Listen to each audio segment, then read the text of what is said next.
เห็นคนตั้งอกตั้งใจเพื่อสิศึกษาธรรมปฏิบัติธรรมมันเป็นเรื่องประเสริฐที่สุด เห็นคนไปเข้าโรงเรียนเข้ามหาวิทยาลัยเป็นพันเป็นหมื่นมันก็บ่เป็นตาดีใจดอกต่อให้ไปเป็นล้านเป็นหมู่กันก็บ่น่าดีใจพอปานใดนั่นเป็นเรื่องวิชาการของโลกหาความรู้มาเพื่อสิมีความรู้หาเงินหาทองหายศหาอำนาจลางเทื่อก็บ่ได้หาแนวดีแนวงามใส่ตัวพอปานใดเก่งหลายๆฉลาดหลายๆบางเทื่อเปรียบพี่เอาเปรียบน้องเอาเปรียบบ้านเอาเปรียบเมืองเอาเปรียบฮอดพ่อฮอดแม่เอาเปรียบพ่อเอาเปรียบแม่บางเทื่อก็เบียดเบียนฮอดวัดวาศาสนาความรู้ความฉลาดเหล่านั้นตรงกันข้ามกับหันหน้าเข้าหาศีลหาธรรมคันคนมีศีลมีธรรมมีแต่สิเย็นไปหนาสงบไปหนาสงบนี่เป็นบุญเด้สงบนี่เป็นความสุขเด้พระพุทธเจ้าเพิ่นรับรองนัตถิสันติปรังสุขขังความสุขอื่นยิ่งกว่าความสงบไม่มีความสงบเป็นบุญความสงบเป็นความสุขคันเฮาบ่ลงมาวัดโดยปกติอยู่บ้านอยู่เฮือนเฮ็ดอยู่เฮ็ดกินป้องแป้งป้องแป้งเสียงโทรทัศน์แน่เสียงวิทยุแน่เสียงมอเตอร์ไซค์แน่เสียงลูกไห้แน่หลานแอวแน่หนหวยบ่ล่ะอยู่ประจำก็สิว่ามันเคยชินก็พออยู่ได้แต่ว่ามื้อนี้เฮาลงมาวัดเป็นจังไดเงียบมีแต่เสียงพัดลมขณะอาตมาหยุดเว้าก็ยินแต่เสียงพัดลมสำบายหูสำบายใจอันนี้สงบทั้งนอกแต่คันสงบทั้งในล่ะคืออาตมาบอกนะนั่งพับเพียบก็ได้นั่งคัดสมาธิก็ได้ยืดกายตรงๆลับตาเบาๆหายใจเข้าหูหายใจออกหูลมสั่นก็หูลมยาวก็หูลมหยาบก็หูลมละเอียดก็หูลองเบิ่งบ่สนใจว่ามีผู้ใดอยู่ใน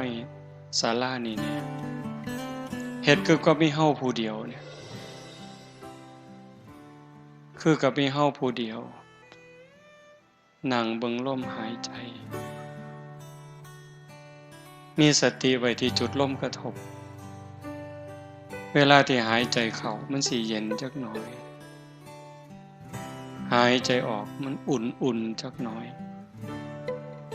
เอาสติวางไว้หั่นยามเขาเฝ้าประตูบ่ว่าสิเป็นเฝ้าประตูโรงเรียนโรงงานโรงพยาบาล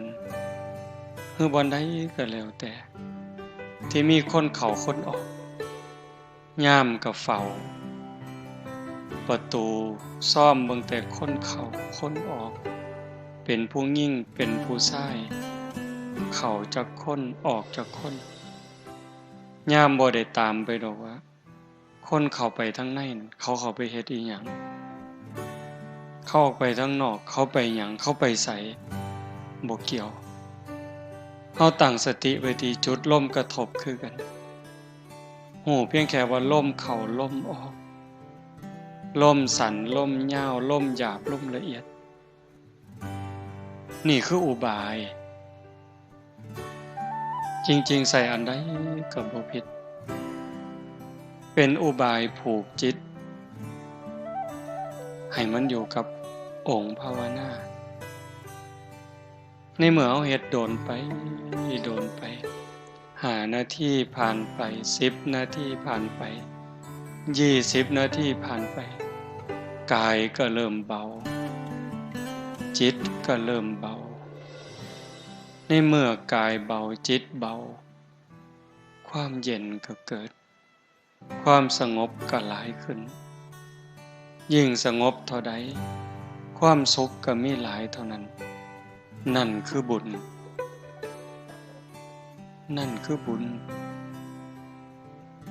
บุญเป็นที่เพิง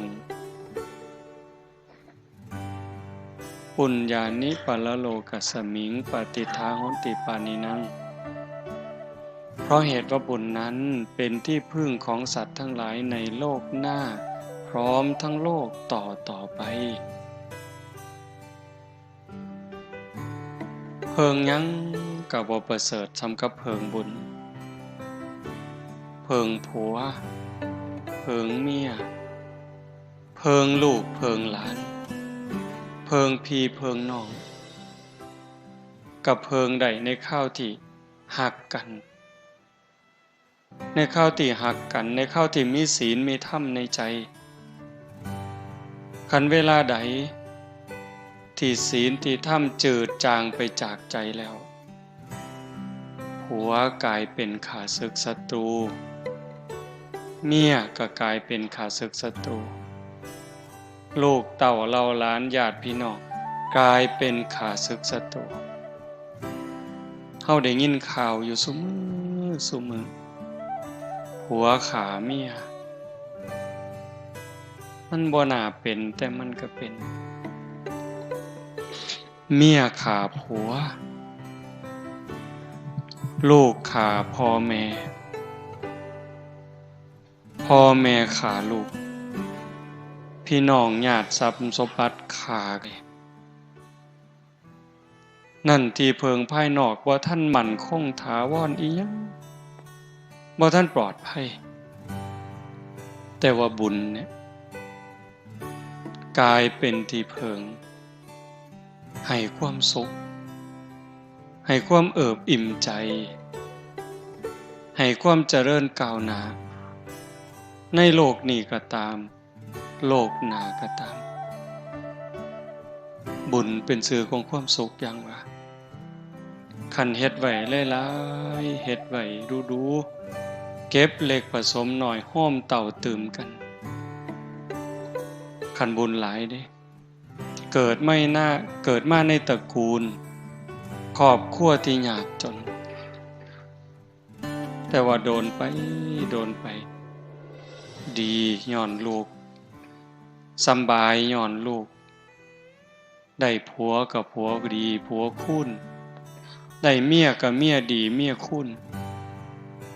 เกิดในตระกูลที่ยากจนคนแค้นลำบากลำบนแต่ว่าได้ผัวรวยเงินรวยทองแล้วก็รวยคุณงามความดีเพิงผ้าอาศัยพี่น้องเฮากับเพิงผ้าได้อันนั้นบุญนะลูกเกิดมากก็เสือถอยฟังค่ำลูกคุณเจริญรุ่งเรื่องไปในมือข้างหน้าโยมบางคนเป็นตาอ่อนซ่อนลูกเพิ่นมาบวชนำศึกไปวัน2 มื้อ3 มื้อไล่ๆกันผู้หนึ่งจบวิศวะทำงานระยองบ้านอื่นดอกอยู่ทั้งกันทะลมพ่อแม่เพิ่นก็สบายลูกผู้หญิงทำงานอยู่กระทรวงพัฒนาสังคมและความมั่นคงของมนุษย์ปฏิบัติธรรมบ่แต่งงานอยู่ก็สิบ่ท่านพ่อบังมักก็บ่จักแต่ว่าอยู่มาปานนี้บ่ท่านได้แต่งงานปฏิบัติธรรมตลอดร่างกายก็มอบให้สภากาชาติลูกผู้ชายจบวิศวะทำงานอยู่ระยองเหล้าบ่กินยาบ่สูบมาบวชอยู่นำ10 กว่ามื้ออาตมาก็บ่ได้บอกจักควมหูเฮ็ดหูหยังเอง บัดมื้อศึกแล้วเพิ่นก็เฮ็ดหนังสือเป็นข่าวๆหนังสือที่กำลังปรับปรุงพอศึกแล้วก็ขออนุญาตพาพ่อพาแม่ไปมุกดาหารไปกราบพระธาตุพนมกลับมาก็มานอนวัดมาเฮ็ดนั่นเฮ็ดนี่แล้วก็กลับไปทำงานผู้หนึ่งก็วิศวะคอมพิวเตอร์ศึกมื้อก่อนมื้อหนึ่งเนี่ยไล่ๆกันเหล้าบ่กินยาบ่สูบทำงานอยู่คอมพิวเตอร์เครื่องเนชั่นเฝ้าคอมพิวเตอร์มีลูกน้องเฝ้าเป็นพันคนอันนี้ก็บักอย่างดีนั่นหมายถึงพ่อแม่ผู้เพิ่นมีบุญอยู่เป็นนี่เด้สำบายย้อนลูกคันผู้บุญบ่พอล่ะยากย้อนลูกเจ้าของเกิดในครอบครัวที่พ่อแม่มีบุญมีศีลมีธรรมร่ำรวยพ่ออยู่พ่อกินบ่ลำบากพ่อแต่ตกครอบครัวมาผัวก็เมาเมียก็เล่นไพ่เล่นการพนันตกลูกตกหลานมากับผานอย่างเดียวเป็นหนี้เป็นสินย้อนลูกขึ้นโรงพักขึ้นศาลย้อนลูกเห็นบ่นั่นคือบุญบ่พอคำโบราณเพิ่นว่าบุญมีแล้วดีสิป่องใสคันแม่นบุญบ่ให้ของขี้หายสิแล่นโฮมอันนี้เว้าเฉพาะในโลกปัจจุบันเด้มันก็ส่งผลตั้งแต่เดี๋ยวนี้โลกปัจจุบันเนี่ยโยมถือว่าเป็นผู้มีบุญมีสติมีปัญญาเกิดในบ้านที่มีวัดมีว่ามีครูบาอาจารย์จูงเข้าหาศีลหาธรรมเฮาเองก็เป็นผู้บ่ประมาทยังใส่ใจสนใจเป็นเรื่องอีหลีเด้บุญเป็นที่พึ่งเขาก็ได้ตั้งอกตั้งใจเก็บเกี่ยวสัมภารธรรมครูบาอาจารย์เพิ่นพาเฮ็ดปฏิบัติธรรมเฉลิมพระเกียรตินายหลวง88พรรษาอ้างเพิ่นปฏิบัติธรรมถวายเพิ่นพร้อมได้คือกันเด้เป็นอุปถัมภกกรรมเฮาได้ก่อนเกิดขึ้นกับเฮาก่อนเกิดขึ้นกับจิตกับใจแล้วอุทิศส่งไปถึงพระบาทสมเด็จพระเจ้าอยู่หัวบุญตรงนี้จะเฮ็ดให้เพิ่นอายุหมั่นขวัญยืนสุขภาพแข็งแรงเป็นห่มโพห่มไส้เฮาโดนไปอีกตัวเฮาเองก็สิมีสุขภาพแข็งแรงขึ้นบ่แม่นเว้าเล่นเด้ยิ่งเฮาได้เดินจงกรมได้นั่งสมาธิได้เจริญภาวนาแผ่เมตตาตัวเฮาแผ่เมตตาอุทิศบุญอุทิศกุศลเนี่ยที่เฮาเอิ้นว่าเจ้ากรรมนายเวรบาปบุญที่เฮาเคยเบียดเบียนเราสรรพสัตว์เขาตกทุกข์ได้ยากบางจิตบางใจยังอาฆาตพยาบาทจองเวรเขาอาฆาตเขาก็เป็นทุกข์ย้อนอาฆาตย้อนจองเวรย้อนสร้างบาปสร้างกรรมเขาไปตกนรกบ้างเป็นเปรตบ้างอสุรกายบ้างเฮ็ดให้ตกทุกข์ได้ยากลำบากลำบนพอแต่เฮาได้มาปฏิบัติธรรมรักษาศีลเจริญภาวนาอุทิศบุญอุทิศกุศลเพิ่นรับหูรับทราบให้อโหสิเป็นอโหสิกรรมโลกนักก็เบาบางโลกเบาบางก็จางคลายโลกน้อยๆหมดทุกข์น้อยๆหมดจากหนักเป็นเบาจากเบาเป็นบ่มีเฮาสิพิจารณาเห็นว่าครูบาอาจารย์รุ่นก่อนๆที่เพิ่นเพียรอีหลีปฏิบัติอีหลีอายุ90ขึ้นแข็งแรงเด้หลวงตามหาบัวจังซี่หลวงปู่เทศจังซี่ก็เกี่ยวกับอดีตชาตินำนั่นล่ะเป็นของติดตามที่ข้ามภพข้ามชาติบ่แม่นเล่น ขันของเก่าบาปเก่าบ่รบกวนหลายจนเกินไปเนี่ยภพชาติปัจจุบันอาศัยการฝึกการฝนการเพียรการประพฤติปฏิบัติกสิทายถูกทายโทษโรคภัยไข้เจ็บหน่อยอายุยืนไปอีกแต่ขันถ้าของเก่าของหลัง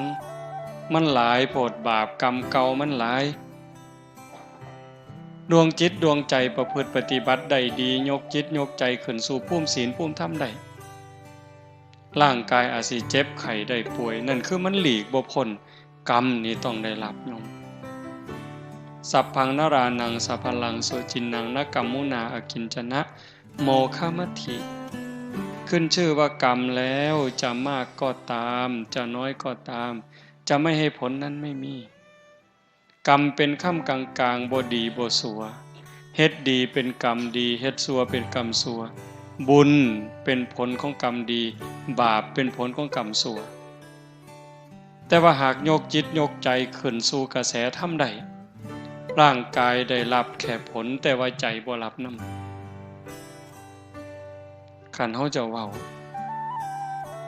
ครูบาอาจารย์ในภพชาติปัจจุบันเพิ่นฮอดเพิ่นถึงคือบ่เฮาบ่ฮู้แต่คนบ้านเฮานี่ก็มั่นใจเชื่อหลายอย่างหลวงปู่ชาเฮาภูมิจิตภูมิธรรมหลวงปู่อาจจะถึงฮอดฝั่งแล้วแต่ว่าร่างกายมันเป็นตัวต้องรองรับซอยเหลือตนเองบ่ได้จังหันเองฉันเองบ่ได้ลูกศิษย์ลูกหาป้อนน้ำกับฉันเองบ่ได้ลูกศิษย์ลูกหาป้อนทำธุระขับถ่ายเข้าห้องน้ำห้องส้วมเองบ่ได้ลูกศิษย์ลูกหาเป็นคนซอยเหลือแต่ว่าใจล่ะใจหลวงปู่เป็นทุกข์พอเท่าที่เฮาได้อ่านประวัติหลวงปู่บ่เดือดร้อนบ่ทุกข์แล้วแต่ลูกศิษย์ลูกหาสิเฮ็ดเด้อเฮาบ่มีหยังดอกหลวงปู่ชาว่าได้เนี่ยหลวงปู่ชอบคือกันไล่ถอยไปถึงสมัยครั้งพุทธกาลพระโมคคัลลานะอัครสาวกเบื้องซ้าย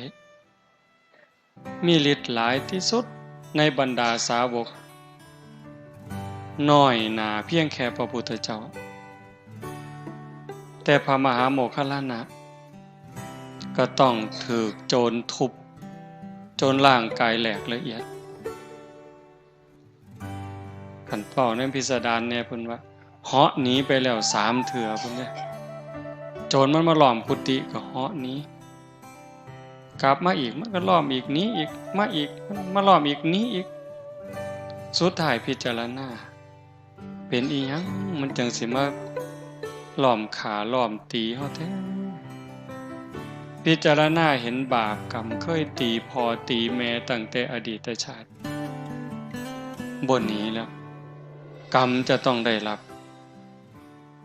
ก็เลยมานั่งให้ล่อให้โจรมันทุบสุดท้ายเขาก็ทุบจนแหลกละเอียดยังบ่ทันตายได้นี่คันบอกภาษาเฮาร่างกายแหลกละเอียดแล้วโจรมันหูว่าตายแล้วร่างกายแหลกละเอียดแล้วก็พากันหนีก็ใส่ฌานใส่สมาธิรวบรวมร่างกายเป็นโตเป็นตนอีกเทื่อนึงไปกราบลาพระพุทธเจ้าพุ่นเด้โยมกราบลาพระพุทธเจ้าแล้วก็จังกลับมาร่างกายแหลกคือเก่าดวงจิตจังออกจากร่างเรื่องจังสี่คันเว้าภาษาคนเฮาธรรมดายุคปัจจุบันส่วนใหญ่เขาบ่เชื่อ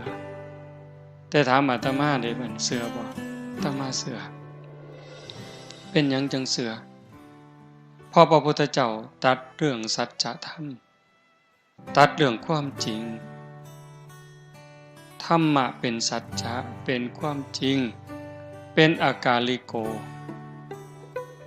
เอหิปัสสิโกเห็นบ่ สันทิฏฐิโกเป็นสิ่งที่ผู้ศึกษาและปฏิบัติจะพึงเห็นได้ด้วยตนเองอากาลิโกปฏิบัติได้ให้ผลได้ไม่จำกัดการเอหิปัสสิโกเป็นสิ่งที่เรียกให้มาดูท่านจงมาดูเถิดนี่คือท่าพิสูจน์ของจริงนั่นบ่ย่านเห็นว่าจังว่าโยมมาเฮ็ดเนี่ยนี่คือสิ่งที่โยมได้นี่คือบุญคือสิ่งที่เฮาได้เป็นสมบัติติดเนื้อติดตัวผัวเมียลูกหลานญาติพี่น้องตามผู้ใดไปเนี่ยว่าฮักกันฮักอีหลีอีหลอคือแก้วตาดวงใจเนี่ยผัวตายขันเมียยังเป็นสาวนี่โว้ย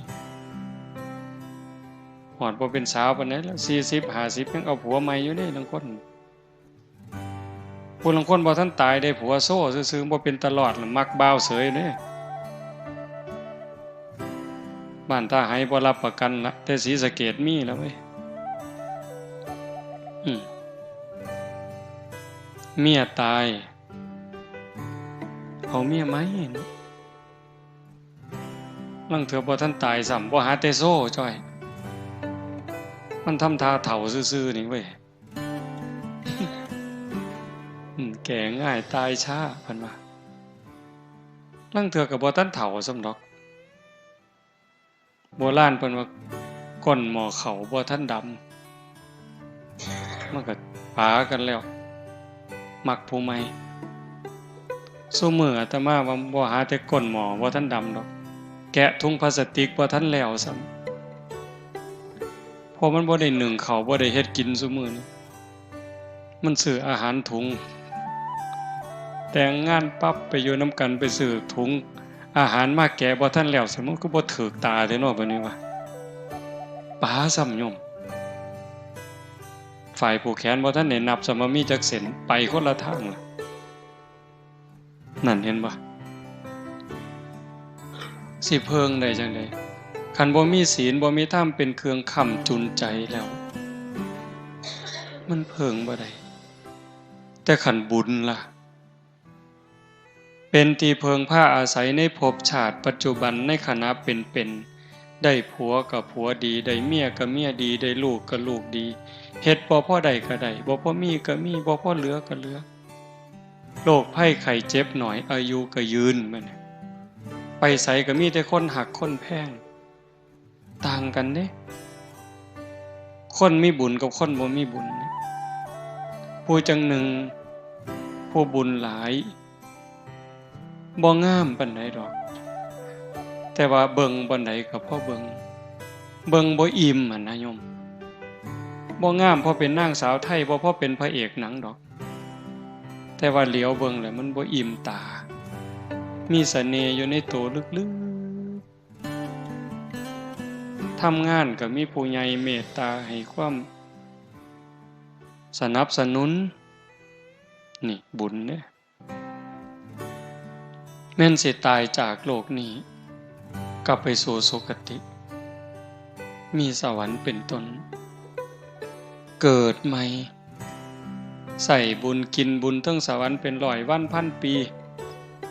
เมื่อเวลาต้องกลับมาเกิดเป็นคนอีกขันบ่ทันถึงความเป็นพระอริยเจ้าบ่ทันถึงที่สุดแห่งธรรมก็ต้องกลับมาเกิดอีกพอกลับมาเกิดปั๊บเกิดในตระกูลสูงอันนี้บุญหลายดิเกิดในตระกูลสูงบุญหลายไปกว่านั้นอวัยวะครบถ้วนหน้าตาดีผิวพรรณดีฐานะดีสติปัญญาดีเฉลียวฉลาดโรคภัยไข้เจ็บหน่อยอายุยืนสารพัดเฮาสิได้ยินคำว่าสัตว์โลกเป็นไปตามกรรมอันนี้เป็นเรื่องที่ต้องพิจารณาเด้กรรมเป็นค่ำกลางๆบ่ได้ดีบ่ได้ชั่วเฮ็ดดีเป็นกรรมดีเฮ็ดชั่วเป็นกรรมชั่วบางคนเกิดในตระกูลสูงพุ่นละเชื่อเจ้ามอมนั่นมอมนี่แต่ว่าขันบุญบ่พอมันก็ซับซ้อนพระพุทธเจ้าเพิ่นว่าเรื่องกรรมเรื่องวิบากเนี่ยเป็นอจินไตย คือกันกับด้ายเปียกด้ายเปียกที่มันทับถมกันมันหยุ่งปลดยากแก้ยากโยมเขาจะเห็นว่าบางคนเกิดในตระกูลสูงเชื่อพระวงศ์แต่ว่าขี้ร้าย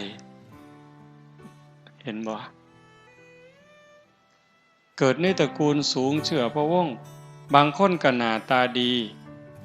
แต่ว่าโง่เอาที่ล่ะก็เป็นหมดทั้งเทื่อพิการทั้งเทื่อโรคหลายจังซี่นั่นคือบุญบ่พร้อมมันบ่สมบูรณ์เฮ็ดดีอันนึงแต่ว่าขาดอันนึงให้ท่านเนี่ยสิเฮ็ดให้รวยแต่ว่าขาเขามาท่านน่ะรวยอยู่แต่ว่าอายุสั้นมักเบียดเบียนสัตว์มาท่านมาทำบุญรวยอยู่แต่พิการเอาติล่ะรวยอยู่แต่ว่าโรคหลายเอาติล่ะบ่สามารถทานศีลมันก็สารพัดเธอมันสิสมบูรณ์หมดทุกอย่างคนที่เพิ่นสมบูรณ์หมดทุกอย่างอะโยมเกิดในตระกูลสูงพร้อมงามพร้อมรวยพร้อมโรคภัยไข้เจ็บน้อยพร้อมอายุยืนพร้อมเพิ่นมีเทิงทานเทิงศีลเทิงภาวนาเทิงเมตตาเทิงซอยเหลือเทิงเกื้อกูลบ่อิจฉาบ่ริษยาจิตใจดีจิตใจงามมีเมตตาต่อเราสัตว์บ่มีที่สุดบ่มีประมาณได้เจริญสมาธิภาวนาได้ประพฤติปฏิบัติเต็มที่มีแนวเฮ็ดให้สร้างก็บ่สร้างเฮ็ดให้เครียดก็บ่เครียดมันบ่ง่ายที่เฮ็ดใจได้อย่างนั้นก็ต้องอาศัยการฝึกการฝนการอบรมจังซี่จะว่างานปฏิบัติธรรมนี่เป็นงานสืบสานอายุพระพุทธศาสนาเป็นงานสร้างจิตวิญญาณพอเฮาบ่ได้เกิดชาตินี้ชาติเดียวโยมคันเฮาเชื่อตามพระพุทธเจ้าเฮาบ่ได้เกิดชาตินี้ชาติเดียวเฮาผู้เดียวนี่หวยนับคู่บ่เลือดเฮาผู้เดียวนี่คันเอามาโฮมกันเกิดมาแต่ละภพแต่ละชาติถือแค้นถือขาเอาเลือดเฮาผู้เดียวมาโฮมกันนี่หลายกว่าน้ำในมหาสมุทรเห็นบ่น้ำตาเฮาผู้เดียวห้องไห้ในเวลาเสียอกเสียใจถือกันถือแกล้งห้องไห้หาพ่อหาแม่ห้องไห้หาผัวหาเมียนี่คันเอามาโฮมกันก็หลายกว่าน้ำในทะเลน้ำตาเฮาผู้เดียวนี่แต่ละภพแต่ละชาติเอามาโฮมกันกระดูกเข้าผู้เดียวเกิดมาแล้วตายเกิดมาแล้วตายเอากระดูกเข้าผู้เดียวมากองโฮมกันหลายกว่าภูเขาเวปุลบรรพตจังซั่นเฮาบ่ได้เกิดขึ้นมาเทื่อนึงเทื่อเดียวตายลงไปเที่ยวนี้ก็บ่ได้จบจังว่าวัฏสงสารบ่มีเบื้องต้นบ่มีท่ามกลางบ่มีที่สุดพระพุทธเจ้าเพิ่นบอกแต่ว่าเฮามีปัญญามีบุญหลายนะถึงแม้นว่าสิยากจนคนแค้นเกิดบ้านนอกคอกหน้าบ่ร่ำบ่รวยพอปานใดแต่ว่าเฮาก็ดีอย่างหนึ่งเกิดมาพ่อวัดพ่อว่าพ่อพระพุทธศาสนาได้มีโอกาสมาเติมบุญให้เจ้าของนี่เป็นเรื่องดีเด้เฮ็ดบุญก็เฮ็ดแบบคนฉลาดนี่เฮ็ดง่ายๆนี่เฮ็ดง่ายๆนี่โยมผู้ใดได้ขางัวเนี่ยนี่มาเฮ็ดบุญมื้อนี้เลี้ยงแขกเลี้ยงคนได้ขางัวขาหมูขาเป็ดขาไก่บ่นี่สะอาดแล้วเด้นี่ศีลข้อที่1บ่ได้เบียดเบียนทรัพย์สินสมบัติของผู้ใดบ่ได้ลักบ่ได้จี้ได้ปล้นบ่ได้เบียดเบียนจิตใจผัวเมียลูกเต้าเล่าหลานผู้อื่นคำเว้าคำจาก็บ่ได้เว้าคำเท็จส่อเสียดเพ้อเจ้อเว้าให้ไผเจ็บอกเจ็บใจบ่ต้องเลี้ยงเหล้าเลี้ยงยาเสียเงินเสียทองอีหยังเด้นี่บุญนี่เป็นบุญบริสุทธิ์อาบน้ำอาบทาสะอาดสะอ้านแล้วใส่ชุดขาวลงมาวัดโยมลองเบิ่งเด้พิจารณาเด้มาแบบง่ายๆเงินก็บ่ต้องเตรียมจ่อย ผู้บ่เตรียมก็บ่เตรียมบ่มีจักสลึงหลวงพ่อเพิ่นก็บ่ได้เว้าดอกไม้ดอกเดียวบ่ติดมือมาเพิ่นก็บ่ว่าแต่มันสิกลายเป็นบุญบักอย่างใหญ่เด้คันเทียบกับบุญที่เฮาเฮ็ดอยู่เฮือนบุญแจกข้าวหาพ่อหาแม่หาปู่ย่าตายายคันผู้บ่เข้าใจนี่บาปตั้งแต่มื้อโฮมกันบ่ทันฮอดมื้อบุญเด้เอิ้นลูกเอิ้นหลานเอิ้นพี่เอิ้นน้องบ้านเหนือบ้านใต้มาประชุมกันสิแจกข้าวหาพ่อหาแม่เฮาเฮ็ดจังได๋น้องอ้ายมาต่างบ้านต่างเมืองต่างคุมมาพ้อกันก็ถือเหล้ามาพร้อมถือเบียร์มาพร้อมขาไก่กินพร้อมโอ้สิเข้าบุญกฐินนี่นี่เข้าบุญกฐินแจกข้าวหาพ่อหาแม่เข้าบุญอัฏฐะแจกข้าวหาพ่อหาแม่เริ่มต้นด้วยการขาด้วยเริ่มต้นด้วยการกินเหล้ากินยาโสกันไปเจ้าสิออกหลายปานใดอันนี้เว้ากันดีเด้นี่น้องอ้ายฮักกัน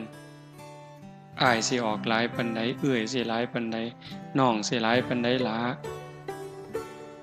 เฮ็ดบุญกฐินหาพ่อหาแม่เฮาต้องเฮ็ดใหญ่เติบเด้สมศักดิ์ศรีของวงตระกูลอ้ายสิออก500,000เจ้าออกหลายปานใดเอาน้องอ้าย 3-4 คนผู้นี้500,000ผู้นี้400,000ผู้นี้ล้านเอาออกมาเอาเงินมากองกันว่าแล้วสิจ้างหมอลำคณะใดนั่นออกข้างแล้วได้บัดจ้างหมอลำจัก500,000น้อเอาตกลงเอางัวจักโตไหวแล้วได้บัดสิบอกคนหลายปานใดเหล้าหลายปานใดเบียร์หลายปานใดตกลงกันหมดจ้างหมอลำ500,000ซื้อเหล้าจัก50,000ซื้องัวซื้อหมูจัก50,000นิมนต์พระจัก5องค์เนาะองค์ละ10 บาทนี่บัดสิเอาบุญได้บัดนี้รอให้เฮือนอื่นเขานิมนต์ไปซะก่อนพอมันเหลือหน่อยลงจังบ่ไปหลายอยู่เฮือนเจ้าของนะครูบาหัวดีแต่เด็กคนนี่ก็ได้คันบอกก็ว่าอยากให้พระอยู่หลายๆอยู่โดนๆให้อยากพระเต็มวัดเต็มว่ามัดนิมนต์แล้วเอา5องค์เพิ่นว่า9องค์บางหม่องนิมนต์แต่เจ้าอาวาสโอ้ยอาตมาเป็นลูกวัดนี่หนีมันเลยละเว้ยอยู่แต่เจ้าอาวาสซะสั่นกินเป็นแต่เจ้าอาวาสนั่นแล้วเนาะ เห็นบ่นี่เฮ็ดบุญเนี่ยเฮ็ดแนวนั้นหมดเป็นแสนหมดเป็นล้านบุญกันน้อยๆแต่ว่ามื้อนี้บ่แม่นเว้าเอาเด้แม่ใหญ่ก็ฟังแล้วก็คิดอย่าเชื่อเด้เชื่อง่ายแล้วโง่เว้ยฟังแล้วก็คิดคันมื้อนี้เฮาตั้งใจมาฝึกปวดขาก็ทนปวดแอวก็ทนพยายามฝึกสติให้อยู่กับอารมณ์ปัจจุบันอันนี้ก็คือฝึกพระพุทธเจ้าเพิ่นบอกมาเสสหัสเสนโยยะเชทะสัตสตังสมังเอกันจะภวิตัตตานังมหุตตัมปิปูชเยสาเยวะปูชนาเสยโยยันเยวะสัตสตังหุตังบุคคลใดปรารถนาบุญบูชาการอย่างอื่นสิ้นทรัพย์ติดต่อกันเดือนละ 1,000 กหาปณะเป็นเวลายาวนานตั้ง100 ปีเห็นปะปีหนึ่ง12 เดือนเดือนละ1,000ก็12,000 10 ปี100กับ20 เดือน10 ปีนี่12,000 120,000คัน100 ปีล่ะ1,200 เดือนล้าน200,000เมิดเงินล้าน200,000ใส่เวลา100 ปีเมื่อยเท่าใดเสียเคิกเวียกเคิกงานเท่าใดแต่พระพุทธเจ้าว่าแม่นสิเฮ็ดหลายปานนั้นก็ได้บุญหน่อยกว่าการบูชาผู้ฝึกตนแม้เพียงครั้งเดียวการบูชาแปลว่าการแสดงออกถึงการหูคุณหูค่ามื้อนี้ เฮาแสดงความเคารพบูชาต่อพระรัตนตรัยนี่ดอกไม้มาซ้ำนี่เทียนซ้ำนี่ผู้บางคนบ่มีดอกไม้บ่มีธูปเทียนเอามือนี่กราบลงไปกลางพื้นระลึกนึกถึงพระพุทธเจ้าอะระหังสัมมาสัมพุทโธภควาอันนี้ก็บูชาเด้ยกขันดอกไม้ใส่หัวอิมินาสการเรนะอันนี้ก็บูชาเด้บูชาคือการแสดงออกถึงการรู้คุณรู้ค่ากล่าวคำสักการะว่าออกมานี่ด้วยคำเคารพด้วยการสักการะเพียงแค่กล่าวคำอรหังสัมมาสวากขาโตสุปฏิปันโนเทื่อเดียวได้บุญหลายกว่าผู้ไปทำบุญอย่างอื่นเลี้ยงเหล่าเลี้ยงยาขาสัตว์ตัดชีวิตจ้างมาหลองมาล่ำมาสู่กันเบิงเมิดเงินตั้งว่า1,200,000ใส่เวลา100 ปีได้บุญหน่อยกว่าการมากราบลงกลางผืนซื่อๆนี่พระพุทธเจ้าเว้ารับประกันอาตมาบ่ได้ว่าเอาเองเนี่ยเพิ่นพาเฮ็ดพาทำจังซี่บ่แม่นของเล่นเฮาคิดว่าเล่นก็เล่นสำหรับผู้เล่นแต่ผู้อีหลีมันอีหลีเด้อากาลิโกปฏิบัติได้ให้ผลได้ไม่จำกัดการเฮ็ดดีเดี๋ยวนี้ก็ดีเดี๋ยวนี้เฮ็ดชั่วเดี๋ยวนี้ก็ชั่วเดี๋ยวนี้พระเจ้าบ่เกี่ยวสิมาดลบันดาลผู้ใดให้ดีให้ชั่วบ่ได้พระพรหมสิมาลิขิตไปให้ดีให้ชั่วบ่ได้แต่การกระทำของเจ้าของนั่นเฮ็ดให้เจ้าของดีเจ้าของชั่วโยมอยู่บ้านมีลูกมีผัวมีเมียทำมาหากินปากกัดตีนถีบกลางแดดกลางเดินโยมก็เป็นพระใดขันใจโยมเป็นพระใจนี่มันเป็นพอเกี่ยวกับเครื่องแต่งตัวดิอยู่บ้านอยู่สองบ่มีสูทขาวใส่แต่ว่าใจมีศีลมีธรรมมีความเมตตาอายสัวกลัวบาปกลายเป็นใจพระเห็นบ่ใจนี่เป็นเนี่ยเป็นตำรวจแต่ว่าไปหลักเขาไปปล้นเขาใส่สูทตำรวจแต่ใจเป็นโจรประพฤติตัวอย่างโจรก็กลายเป็นโจรในเครื่องแบบเห็นปะใจเป็นใหญ่ใจเป็นประธานทุกอย่างสำเร็จที่ใจใจถึงก่อนสิสุขนี่ก็ใจสุขสิทุกข์นี่ก็ใจทุกข์สิเดือดร้อนก็ใจร้อนสิสงบร่มเย็นกระใจสงบร่มเย็นคนเนี่ยมันเป็นผู้ลิขิตโลกโลกร้อนเพราะใจคนร้อนโลกเย็นเพราะใจคนเย็นโลกนี่มันสิวุ่นวายก็เพราะใจคนนี่ซับซ้อนวุ่นวายโลกสิสงบร่มเย็นก็ย้อนคนเด้ถ้าใจคนสงบใจคนร่มเย็นคือโยมอยู่จังสิโยมลองคิดเบิ่งมาถ้าหมดโลกคนหมดโลกเนี่ยมีจิตใจคือญาติโยมบ้านท่าไห้อำเภอเขืองในเมืองอุบลเฮาเนี่ยเป็นจังสี่หมดโลกตอนนี้สินับถือศาสนาพุทธก็ตามนับถือศาสนาคริสต์ก็ตามนับถือศาสนาอิสลามก็ตามนับถือศาสนาพราหมณ์ศาสนาซิกก็สั่งว่านับถือศาสนาใดๆก็ตามหากว่าทุกคนในเวลานี้หมดโลกเนี่ยมีจิตใจคือโยมอย่างหน่อยๆก็ข่มจิตข่มใจละห่อนก็ทนหนาวก็ทนหิวก็ทนง่วงก็ทนปวดขาปวดแข้งก็ทนพอใจก็ทนบ่พอใจก็ทนพยายามสงบใจขันคนทุกคนในโลกเป็นแนวนี้มันสิขากันบ่โยมบ่สงครามมันสิมีบ่การเอารัดเอาเปรียบกดขี่ข่มเหงยักยอกหลอกลวงกันมันสิมีบ่การเค้นการขาการด่าร้ายกันมันสิมีบ่มันมีบ่ได้ขันใจคนเป็นแนวนี้ที่ใจญาติโยมเป็นจังซี่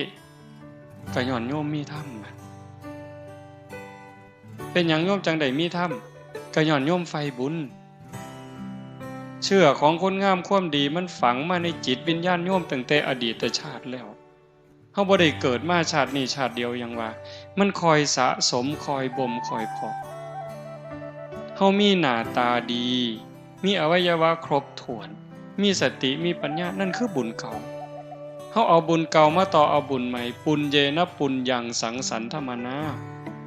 เอาบุญเก่ามาต่อเอาบุญใหม่บุญได้เกิดเป็นคนได้เกิดในผืนแผ่นดินไทยเกิดใต้ร่มใบบุญบารมีของพระบาทสมเด็จพระเจ้าอยู่หัวเกิดมาพ่อพระพุทธศาสนาบ่นิ่งดูดายฟังเทศน์ฟังธรรมหูเรื่องเห็นประโยชน์ของชีวิตเห็นว่าชีวิตเป็นของหน่อยวันเวลาของชีวิตมันหน่อยนิดเดียวแต่ว่าชีวิตเป็นสิ่งสำคัญใครได้ป่วยลงนี่ก็หมดสภาพตายก็หมดโอกาสแต่ว่าตอนนี้มันบ่ทันตายแม่นสิเฒ่าแม่นสิแก่แม่นสิหลงลืมสุขภาพสมบูรณ์บ้างบ่สมบูรณ์บ้างแต่ตอนนี้ชีวิตยังมีอยู่ยังแยกผิดแยกถูกแยกดีแยกชั่วเว้าดีก็ได้เว้าร้ายก็เป็นแต่ว่าเฮาอยากได้บุญอยากได้ดีอยากมีความเจริญเฮาก็เอาชีวิตที่เหลือนี่เข้ามาวัดนี่คือคนมีปัญญานี่คือคนฉลาดผู้บางคนแข็งแรงกว่าเฮาเด้ปุ่นไปร้องเพลงอยู่ในคาราโอเกะพุ่นไปกินเหล้าอยู่พุ่นไปเที่ยวหยังต่อหยังอยู่พุ่น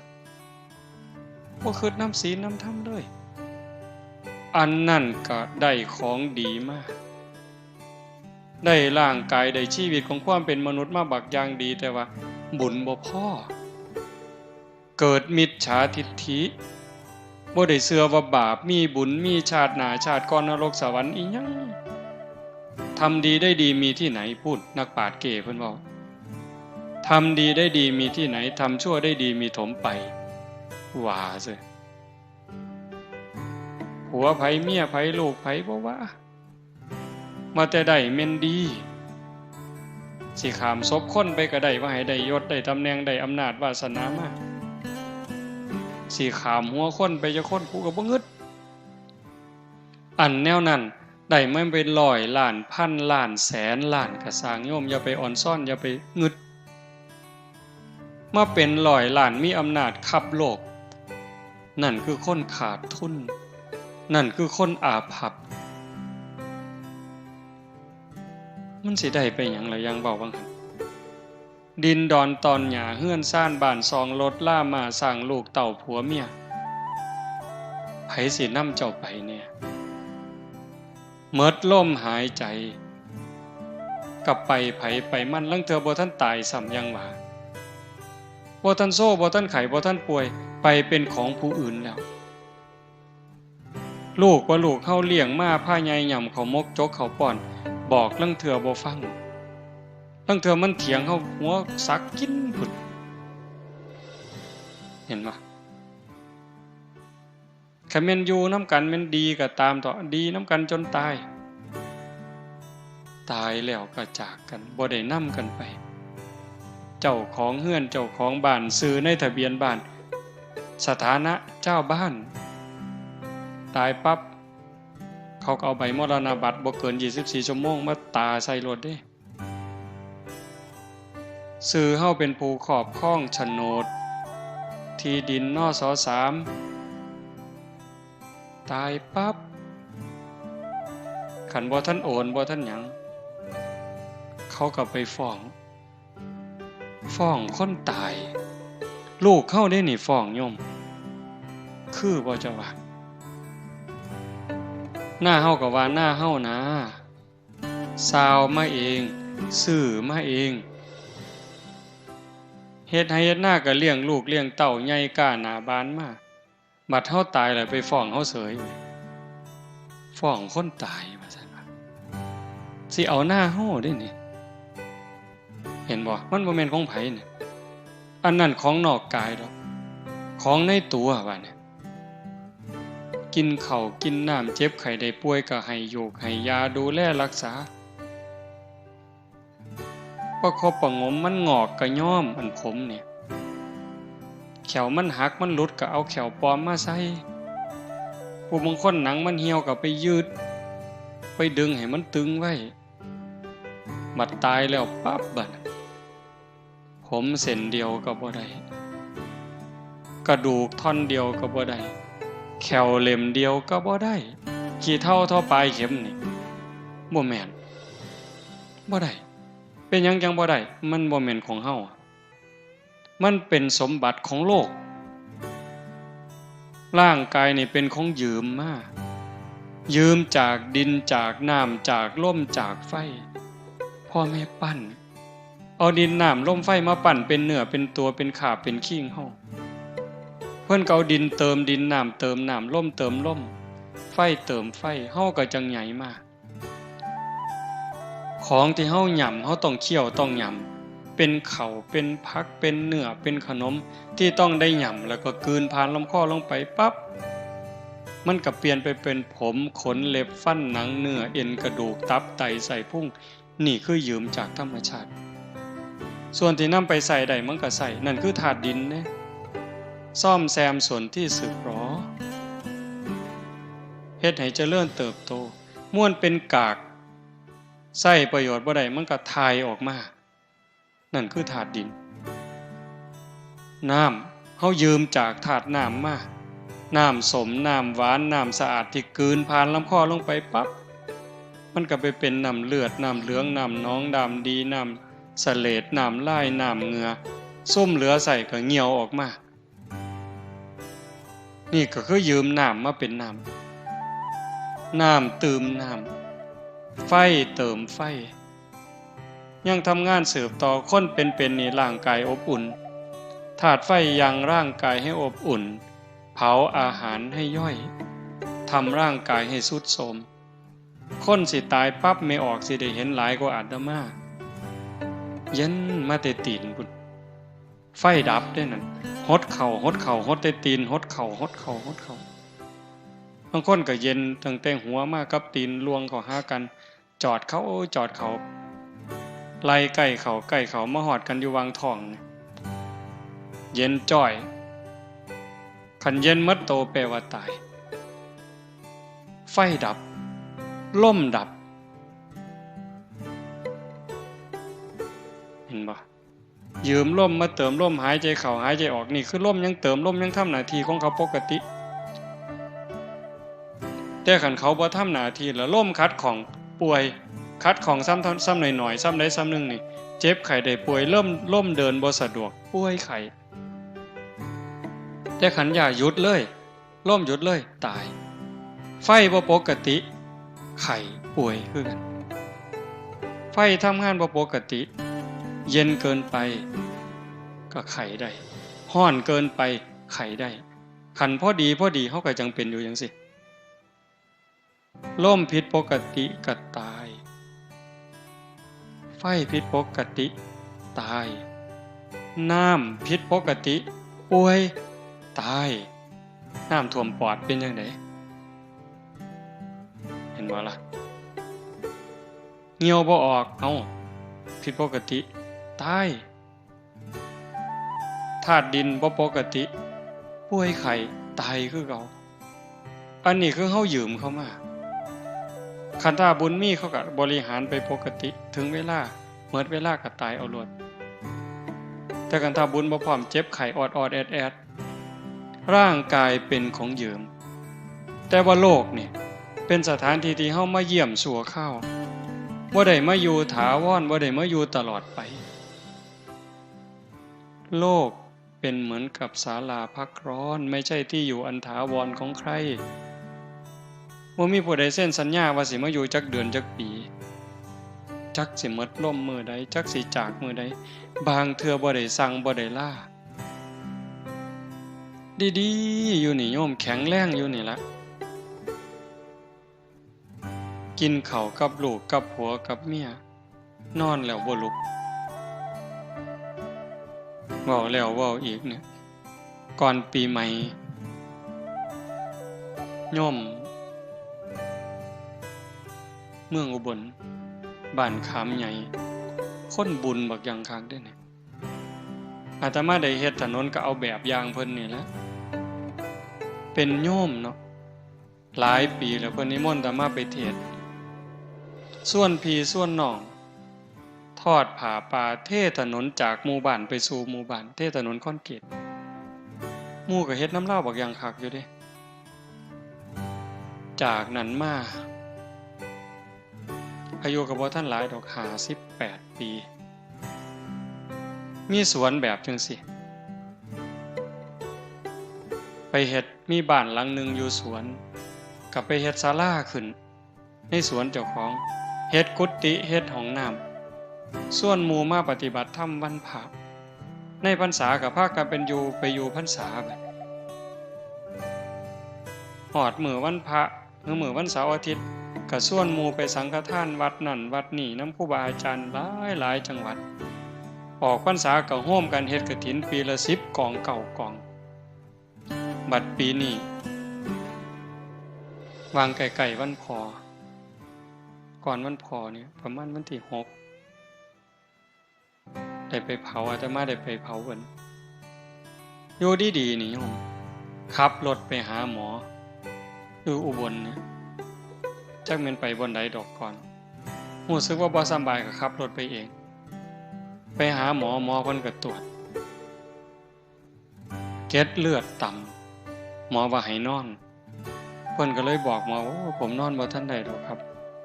บ่ได้บอกลูกบอกเมียผมมาผู้เดียวผมขอไปบอกลูกบอกเมียก่อนขับรถไปบอกลูกบอกเมียลูกเมียก็แต่งเสื้อผ้าหน้าแพร่ก็มานำกันขับรถมาอีกไปบนเก่าเขาก็ว่าอาการหนักส่งเข้าโรงพยาบาลสรรพสิทธิ์ตรวจอีกเทื่อก็ว่าเกล็ดเลือดต่ำยืนยันขอบริจาคเลือดด่วนญาติทำอยู่ไสก็มาบัดนี้มาบริจาคเลือดบริจาคเกล็ดเลือดแต่ว่าเอาบ่อยู่เขาทั้งนึงก็ไหลออกซ้ำกับเทน้ำทิ่มสุดท้ายก็เสียชีวิตอยู่คืนเดียวโยมเห็นบ่โยมอีกผู้หนึ่งวันที่4ผู้หญิงมาเนี่ยวันที่4ท่านว่าอาตมาพาปฏิบัติธรรมหน้าศาลากลางเราก็ไปนำอยู่จนแจ้งยามมื้อเช้าเราก็ไปตักบาตรอยู่อบตบ้านเราทั้งราศียามมื้อแลงก็กินข้าวกับลูกกับผัวกับเมียก็นอนกับลูกกับผัวแล้วก็นอนตี3เสร็จลุกมาเข้าห้องน้ำกลับไปนอนใหม่พอนอนลงข้าวเดียวหายใจแห้งกึกผัวปลุกปุ้มขึ้นรถไปโรงพยาบาลราศีไปหอดหมอเขาว่าเมิดล่มตั้งแต่ครึ่งทาง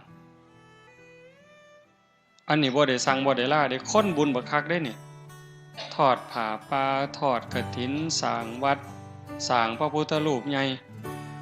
หลายๆหม่องแต่บัดสุดท้ายก็คือจังซี่คนดีก็ตายคนชั่วก็ตาย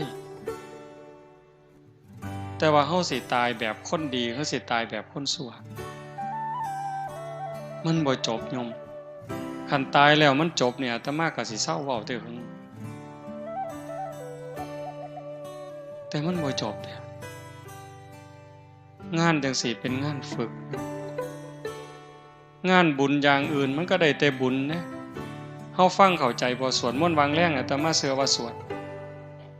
คำสอนของพระศาสนานี่ขอแรกเลยเฮาเอิ้นว่าหัวใจสัพพปาปัสสะการนังการไม่ทำบาปทั้งปวงนี่ขอแรกพระพุทธเจ้าบ่สอนเขาก็สอนมาแต่ก่อนแล้ว2กุศลสูปสัมปทาการทำกุศลให้ถึงพร้อมอันนี้เขาก็สอนก่อนพระพุทธเจ้าแล้วพระพุทธเจ้าว่าถูกแล้วพระองค์ก็นำมาสอนต่อละบาปถูกต้องบำเพ็ญบุญก็ดีงามแต่ว่าบ่ทันปลอดภัยตัวที่แน่นอนที่สุดที่พระพุทธเจ้าสอนสจิตตปริโยทปนังการชำระจิตของตนให้ขาวรอบชำระจิตได้จังได๋ฮู้จักชำระอยู่บ่เช็ดล้างเช็ดทำความสะอาดล้างทำความสะอาดล้างใจเนี่ยล้างใจให้มันสะอาดจากหักจากสั่งจากได้จากเสียจากมีจากเป็นล้างใจให้มันสะอาดจากความโลภความโกรธความหลงความเกลียดความกลัวอิจฉาริษยาไผสิล้างให้บัดเนี่ยสะเดาะเคราะห์900วัดมันก็บ่เซาบัดอันความอิจฉาคน รดน้ำมนต์ห่วยอย่าสาว่าแต่น้ำมนต์นะเอาน้ำซี่มาหมดล้างก็บ่เซาเด้อันโลกอิจฉาคนนี่โยมเคยอิจฉาคนบ่โยมเคยอิจฉาคนบ่เจ้ามันเป็นจังได๋อิจฉาคนเนี่ยอิจฉาตาร้อนแม่นบ่สมมุติว่าอิจฉาเฮาอิจฉาคนนายกเนี่ยได้ยินแต่ชื่อลาวเฮาก็บ่เป็นตาอยู่แล้วฮ้อนหูฮ้อนหวยล่ะยิ่งคนย่องเราโอ้ยแม่ใหญ่กอจะแม่นเราดีเด้อเราเป็นคนใจบุญสุนทานซอยเหลือบ้านซอยเหลือเมืองโอ้ยทั้งนี้ใจสิขาดแล้วกูยังสั่งอยู่ยังแต่มาเว้าเจ้าเคยเป็นบ่แนวนี้มันดีบ่บัดนี้สร้างคนนี่อิจฉาคนนี่มันดีบ่ก็หัวมันบ่ดีอยู่แต่หมู่เจ้าก็บ่เลิกโง่คือฉลาดบัดนี้อิจฉาตาร้อนคันเรามาทางนี้แล้วเห็นกับพุ่นหันหน้าไปทางพุ่นกูบ่อยากเห็นปานนั้นก็ยังอุตส่าห์สร้างบ่เศร้าอยู่เด้นี่คันบอกว่าฉลาดเด้นี่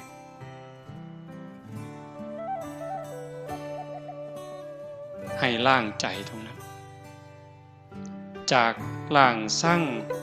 ล้างอิจฉาล้างโลภ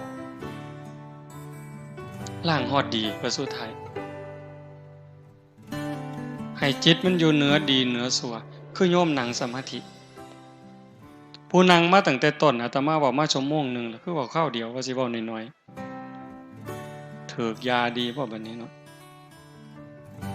ผู้นั่งมาตั้งแต่ต้นเด้นี่คือบ่ออกเพิ่นนั่งเถียงมาแต่แรกคือตอนนี้จิตตอนนี้ถามว่าฮักบ่โยมลองเฮ็ดใหม่ก็ได้ยืดตัวตรงๆหายใจเข้าหายใจออกถามว่าจิตตอนนั้นตอนที่อยู่กับลมปัจจุบันเห็นลมเข้าลมออกเนี่ยคือผู้เบิ่งลมมันเบิ่งยากนั่งยืดตัวตรงๆหลับตาเบิ่งรูปเจ้าของหนังมีสติไล่ตั้งแต่ฝ่าเท้าซ้ายจังใดเท้าขวาจังใดมือซ้ายมือขวาจังใดกายตั้งตรงบ่ก้มไปบ่เงยไปบ่ให้เห็นเจ้าของนั่งหลับตาเนื้อลืมตาในเอาสติเบิ่งรูปเจ้าของนั่งเห็นภาพเจ้าของนั่งชัดเจนตอนนี้นะถามว่าใจหักบ่มีความหักบ่บ่มีความสร้างมีบ่โลภมีบ่ย่านผีบ่ขันใจอยู่กับอารมณ์ปัจจุบันจังซั่นบ่หักบ่สร้างบ่โกรธบ่เกลียดบ่กลัวบ่อิจฉาริษยานั่นคือจิตเป็นอิสระเฮ็ดจังได๋สิพอกพูนจิตตรงนี้ไว้ให้มันได้หลายๆมันมีความเข้มแข็งคนธรรมดาอย่างเฮานี่เฮ็ดได้อยู่แต่บ่เข้มแข็งได้ชั่วครูชั่วยามโยมคันเฮาเฮ็ดบ่ได้ถึงที่สุดฝึกบ่ได้ถึงที่สุดทอดกฐิน8ล้านกองละ800ล้านเจ้าก็บ่ปลอดภัยอย่าซะว่า800กองแล้ว8ล้านกองก็ได้กองละ800ล้านก็บ่ปลอดภัยเป็นหยังเพราะว่าจิตเฮานี่กลับกอกเกิดเร็วดับเร็วเพียงแค่ชั่วรัดนิ้วมือนี่เหยียดนิ้วมือออกนี่กำเข้ามาปุ๊บนี่จิตเกิดดับแสนโกรธขณะ10ร้อยเป็นพัน10พันเป็นหมื่น10หมื่นเป็นแสน10แสนเป็นล้าน10ล้านเป็นโกรธแสนโกรธขณะนี่กรึบซ้ำนี่ใจเฮามันเกิดดับไว้มันคิดเรื่องนั้นเรื่องนี้ไว้วิทยาศาสตร์เพิ่นว่าแสงเร็วกว่าเสียง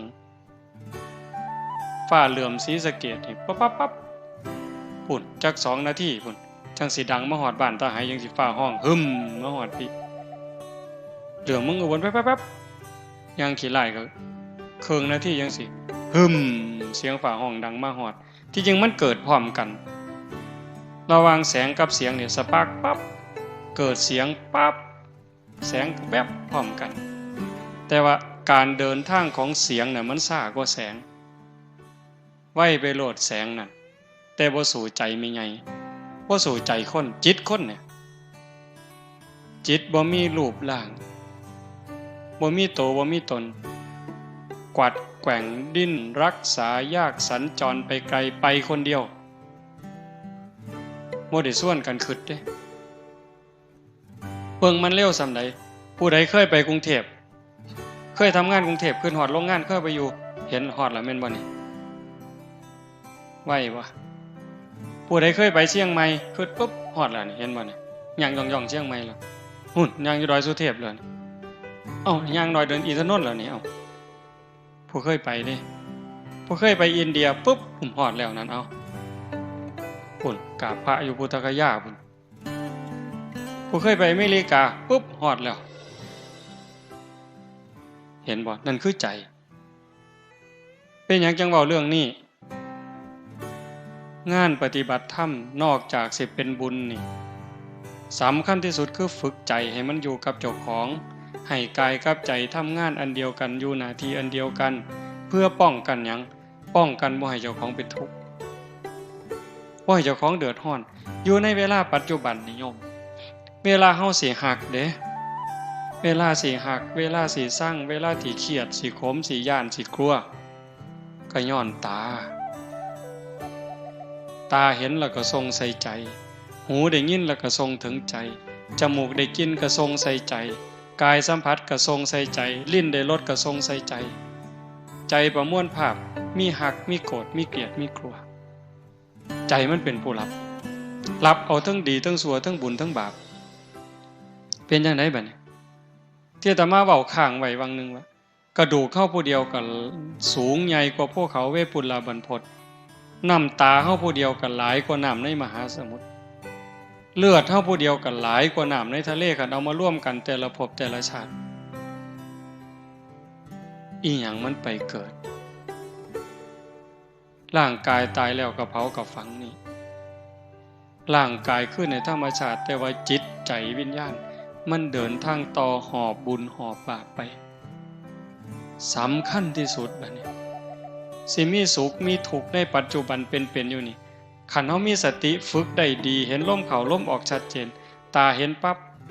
ยกจิตอยู่เหนืออารมณ์บ่ให้หักบ่ให้สั่งบ่ให้ยินดียินร้ายหูได้ยินเสียงก็ยกอยู่เหนืออารมณ์บ่ให้ยินดียินร้ายฝึกได้เฮ็ดได้เด้คันฝึกพ่อเฮ็ดได้โยมอาตมารับประกันว่าเฮ็ดได้คันฝึกพ่อบ่ให้หักบ่ให้สั่งตาเห็นก็สร้างหูได้ยินก็สร้างจมูกได้กินก็ตามลิ้นได้รสก็ตามกายสัมผัสเย็นร้อนร้อนแข็งก็บ่ให้ดีใจเสียใจให้เป็นปกติอยู่คือเก่าซ้ำบ่เห็นบ่ได้ยินแต่ว่าเข้าใจหมดแล้วจัดการได้หมดแล้วอันนั้นคือฝึกเป็นฝึกได้อันนี้ในขณะที่เป็นสำคัญขึ้นไปอีกเว้ยบัดสิตายโยมบัดเฮาสิตายนี่ที่ว่าบางหันทอดกฐิน8ล้านกองละ800ล้านก็บ่ทันปลอดภัยเพราะว่าเฮานี่เฮ็ดทั้งบุญทั้งบาปเด้โยมทั้งที่คนบุญมักบุญคือญาติโยมนี่ล่ะแต่ก็เผลอเฮ็ดบาปฮอดครูบาอาจารย์พระสงฆ์องค์นี้นั่งเทื่อก็เผลอเฮ็ดบาปเด็ดใบใหม่เสียหญ้าเสียยุ่งยืนเงี่ยวจังซี่เอาฉันข้าวเพี้ยนฉันจังหันฉันเพี้ยนกินข้าวค่ำใหญ่ฉันค่ำใหญ่ก็บาปอีกล่ะเขาดีล่ะ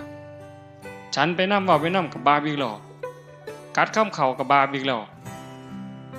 เฮ็ดจังได๋บัดนี้บุญก็เฮ็ดอยู่บักคังคักนี่เด้เป็นพระเป็นเน้นไหว้พระสวดมนต์เดินจงกรมนั่งสมาธิเว้าธรรมะให้ญาติโยมฟังแต่บัดกัดข้ามเข่าซื่อๆก็บาปนั่นคือสติมันขาดเป็นจังได๋บัดสิตายมันมาฟ้องใจเฮาบ่ได้เริ่มหยังจักอย่างโยมฟังดีๆเด้อสิจบแล้วเด้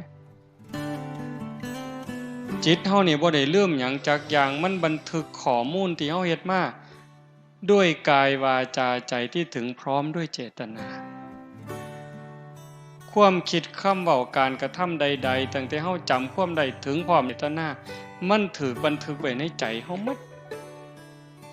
คอมพิวเตอร์ว่ามันเก่งมันสิเก่งเพราะบันได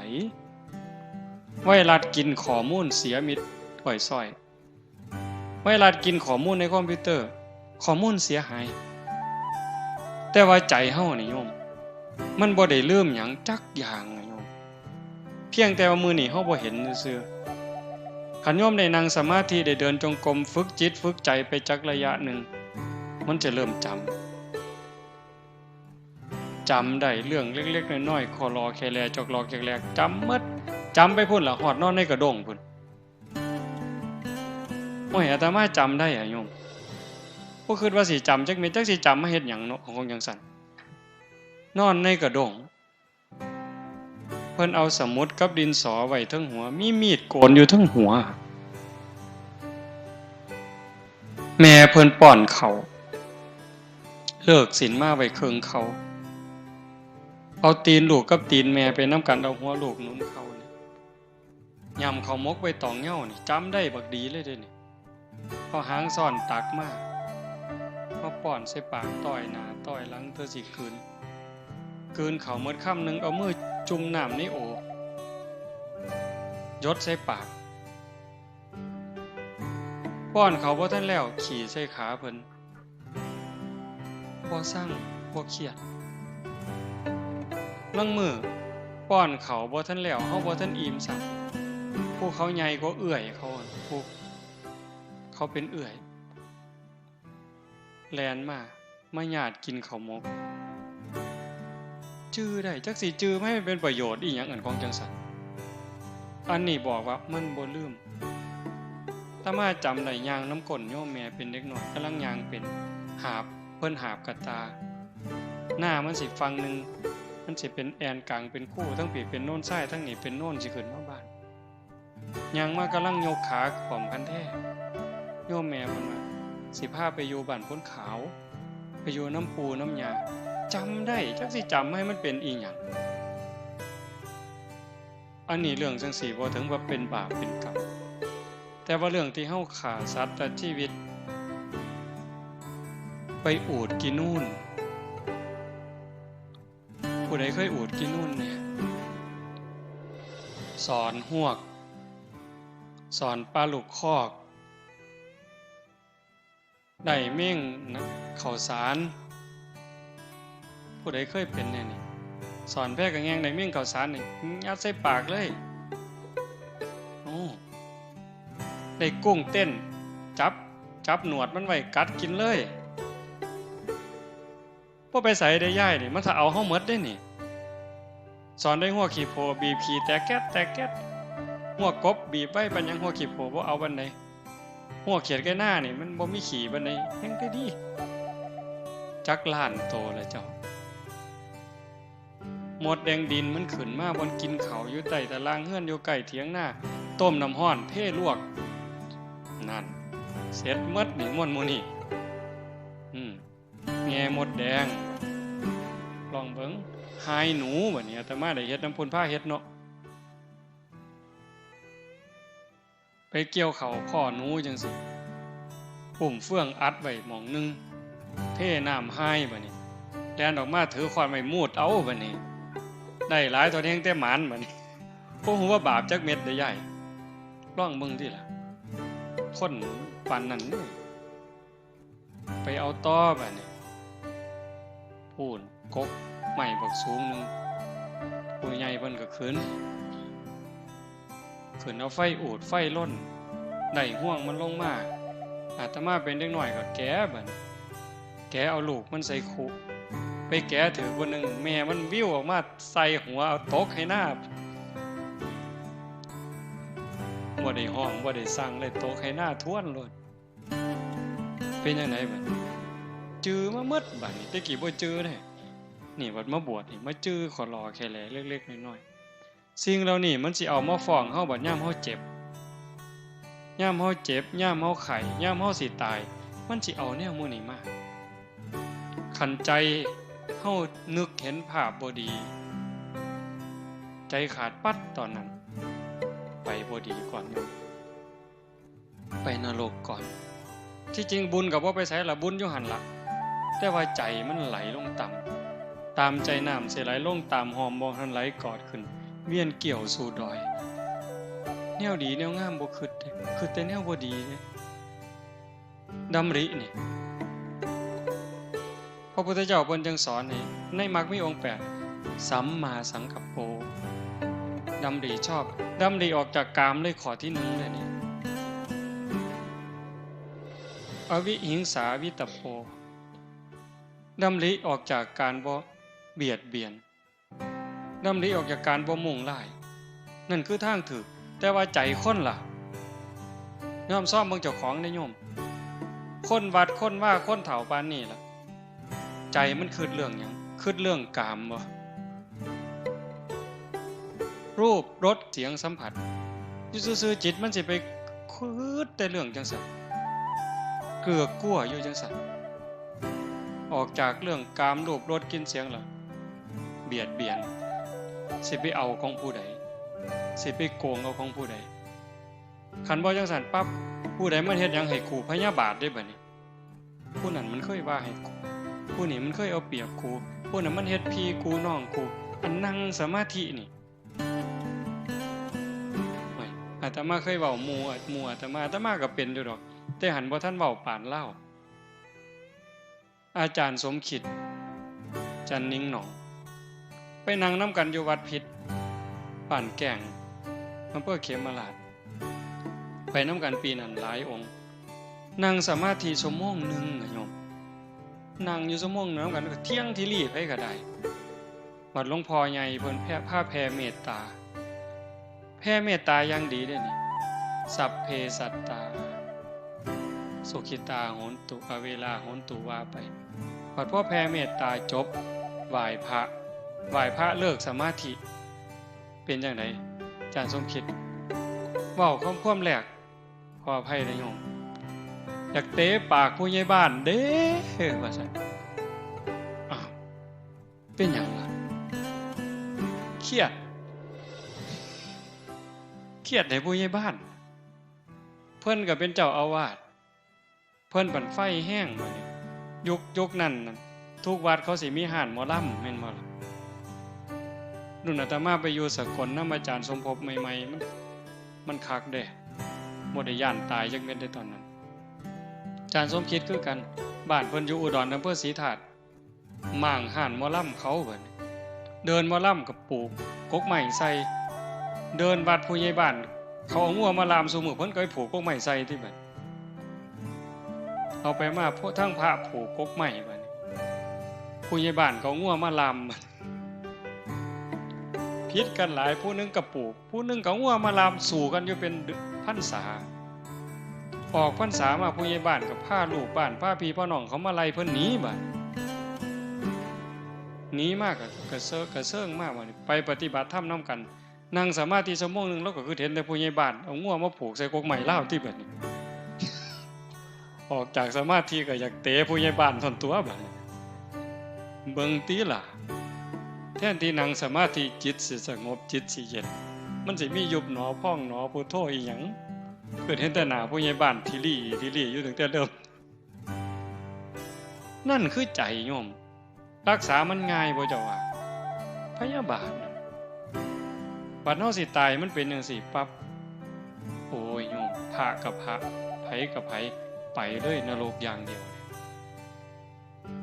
คันมันขึ้นฮอดบุญมานี่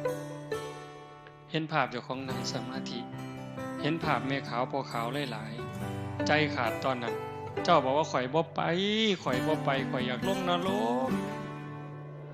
บ่ได้เด้โยมมาบานเพิ่นก็เตะขึ้นสวรรค์เลยเด้เตะขึ้นสวรรค์เลยข่อยบ่ไปเพิ่นก็ว่าเจ้าต้องไปโลดเด้นั่นเพราะว่าใจมันไปจิตดวงสุดท้ายในชีวิตนี้เป็นจิตดวงแรกของชีวิตหน้าการฝึกการฝนนี่ยังจำเป็นอาตมานั่นเป็นมือสุดท้ายเนี่ยบอกให้ฟังว่าคันแม่นว่ามันตายอาตมากับบ่ทันหม่มนรกเป่าเต็มปากเลยโยมมื้อวันที่31นะสวดมนต์ข้ามปีพอดีเทิงภูเขานี่ภูเขาปั่นเอาเองพวกรถเพิ่นเฮ็ดมันมีก้อนหินขอรอแค่แลเนาะอาตมาเพิ่นสิลงไปอาตมาเลยว่าโอ้เจ้าไปเคลียร์ให้แน่เอารถไปเอาก้อนหินออกจักหน่อยเพื่อให้มันนั่งสบายมันมีหญ้ามีหยังนำเพิ่นก็รถไปแล่นหน้าแล่นหลังมันก็เป็นดินน่องขึ้นมาบัดนี้มันดินน่องขึ้นมามันค่ำๆอาตมาก็เลยชวนครูบาเอาเฟืองไปปกจักหน่อยหาโยมเพิ่นขึ้นไปนั่งสมาธิยามกลางคืนก็พากันเอาเฟืองขึ้นไปเอาเฟืองปก มันผันล่มมื้อวันที่31นั่นล่มแห้งๆมันบ่ซองไปใต้ฐานพระเพิ่นเห็นศาสตร์บัดนี้โอ้ปูเฟื่องแล้วก็เอาศาสตร์มาปูโยมก็4คนก็เจ้าก็มาสมทบมาแต่กันทะลักในมาแต่แถวๆนั้นอีกโยม4คนพระอีกองค์1 2กับอาตมาปูศาสตร์แล้วอาตมาเป็นเห็นขอนไม้ยูคาประมาณแขนเนี่ยโยมมันก็ใหญ่เติบเนาะเฮ็ดจังได๋เนาะเอามือคุ้ยบ่ตีนก็เอาตีนไปยันตีนยันมันก็ขยับแล้วสิเอาย่านศาสตร์มันปิวลงภูเขาก็สิเอาไม้มาทับถนศาสตร์บัดนี้พอแต่ไปยกขึ้นมาปั๊บเลิศโยมหัวว่าเป็นหยังนี่เลยไม่งอด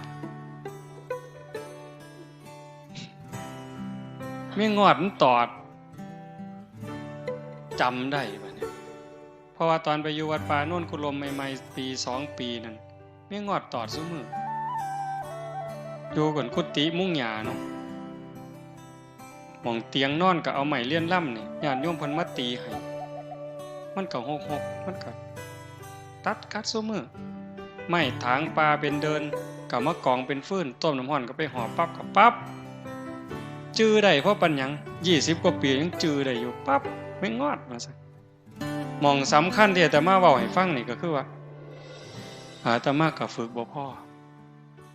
20กว่าปีเกือบ30เด้ก็ว่าฝึกพอสมควรแต่ยังใส่บ่ได้บ่ผ่านโยม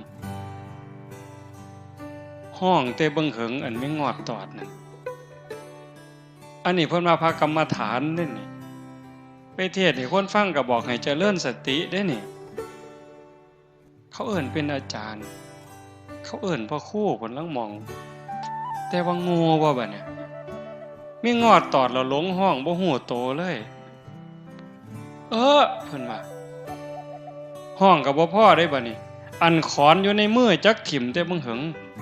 ถิ่มไปไสบ่กำหนดบ่ฮู้ซ้ำคันแม่นถิ่มลงใส่นิ้วตีนเจ้าของอาจสิขาดก็ได้คือโยนไปใส่หัวหมู่ก็บ่ฮู้จักหยังเลยตอนนั้นจักไปใส่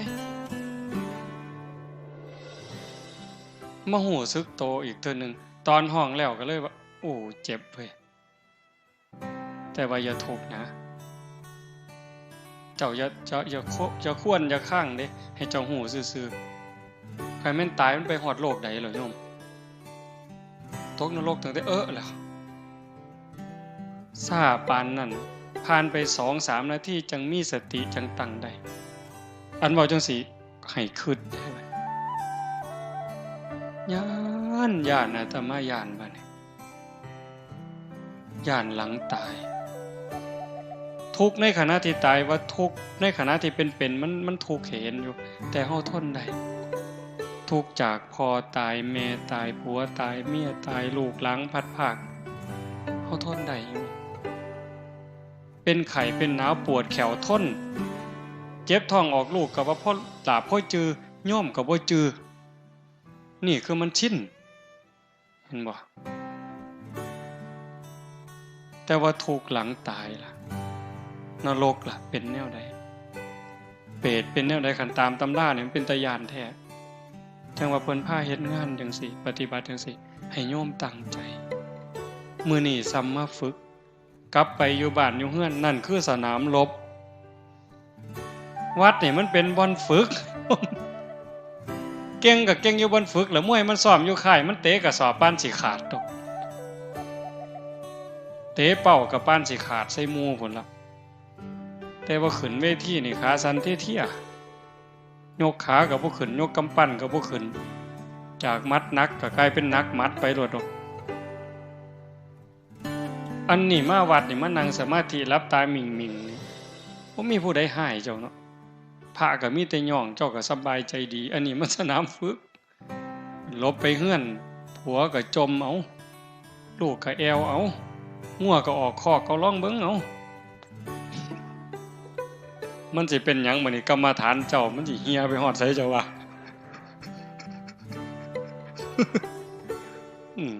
บ่ต้องเว้าทั้งล้มสิตายเด้จักสิเจ็บแขวจักสิเจ็บข้างจักสิเจ็บตับเจ็บปอดแล้วโรคมะเร็งมันยังแต่บ่ย่านสารพัดโยม แต่ว่ามันดีที่สุดคือการได้เกิดมาเป็นมนุษย์ได้พอพระพุทธศาสนาได้มีศรัทธาได้ฝึกเด้คำว่าเกิดมาเป็นมนุษย์ได้พอพระพุทธศาสนาขันบ่มีศรัทธาบ่ฝึกบ่ฝนกับบ่ดีหยังดอกโยมทั้งเทื่อคิดไปคิดมาอาจสิแพ้หมาขี่เหื่อนก็ได้เด้เฮานี่นะอาจสิแพ้หมาขี่เหื่อนก็ได้เป็นหยังจังว่าซั่น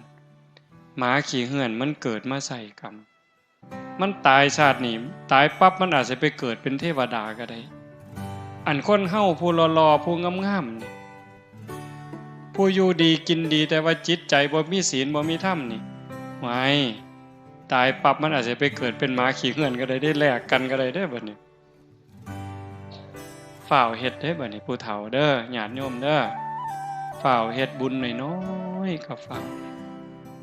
เฮ็ดดีกับพ่อกับแม่พ่อแม่เนี่ยเป็นพระอรหันต์เป็นบ่อบุญอีหลีอีหลอคนอยู่ข้างอยู่เคียงกับผัวกับเมียกับลูกกับเต่าเว้าดีนำเขาเฮ็ดดีนำเขาลงวัดลงว่าได้เอาคันมีโอกาสก็ส่วนวันที่15 14 15ไปโฮมประพฤติปฏิบัตินำกันเพิ่นเฮ็ดลานถ้ำใหม่อยากโฮมพี่น้องไปนั่งให้มันเต็มปีนี้อาจสิมีแนวดีๆอาตมาใจบ่ดีวางหนึ่งว่าสิเศร้าซะดอกคิดเบื่อคิดนายแต่บัดซ่อมมันก็เป็นตาหลายกว่าเก่าบัดนี้แม่มื้อนี้ซุมมาแต่กรุงเทพก็สิมาซุมมาแต่โคราชก็สิมามันยากนำคนมื้อนี้นะก็ว่าสิมามันเอาไปมาสิหลายเด้นี่หลายก็หลายไปโลดไปสิม่วนคิดว่าสิพาโยมฝึกหลายๆปีนี้ฝึกหลายกว่าปีกายผ้าเล่นหลายพดข้าวเดียวก็ร้องเพลงข้าวเดียวก็ร้องเพลงเนาะ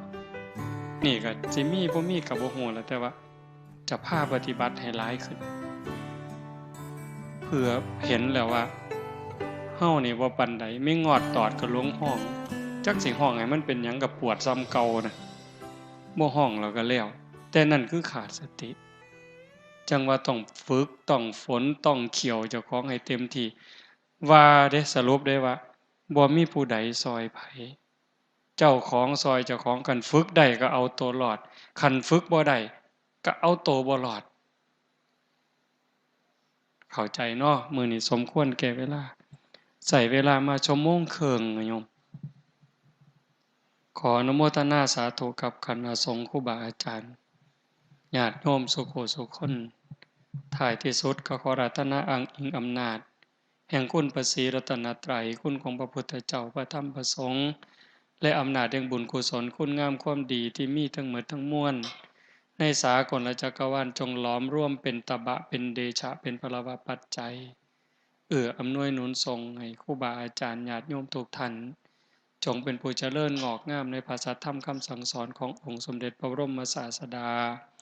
ตลอดทั้งจตุรพิธพรชัยคืออายุวันนะสุขภละปฏิพันธ์ธรรมสารสมบัติให้เป็นผู้มีสัมมาทิฏฐิมีโอกาสประพฤติธรรมปฏิบัติธรรมให้ได้เข้าถึงธรรมที่พระท่านได้เข้าถึงได้หูแจ้งธรรมที่พระท่านได้หูแจ้งจนสามารถนำตนในพ้นทุกข์ได้มีความสุขกายสุขใจปรารถนาสิ่งหนึ่งประการใดหากเป็นไปโดยชอบประกอบโดยธรรมก็ขอให้ความหวังความปรารถนานั้นจงสำเร็จทุกๆประการโดยทั่วกันทุกท่านทุกคนทุกรูปทุกนามเถิด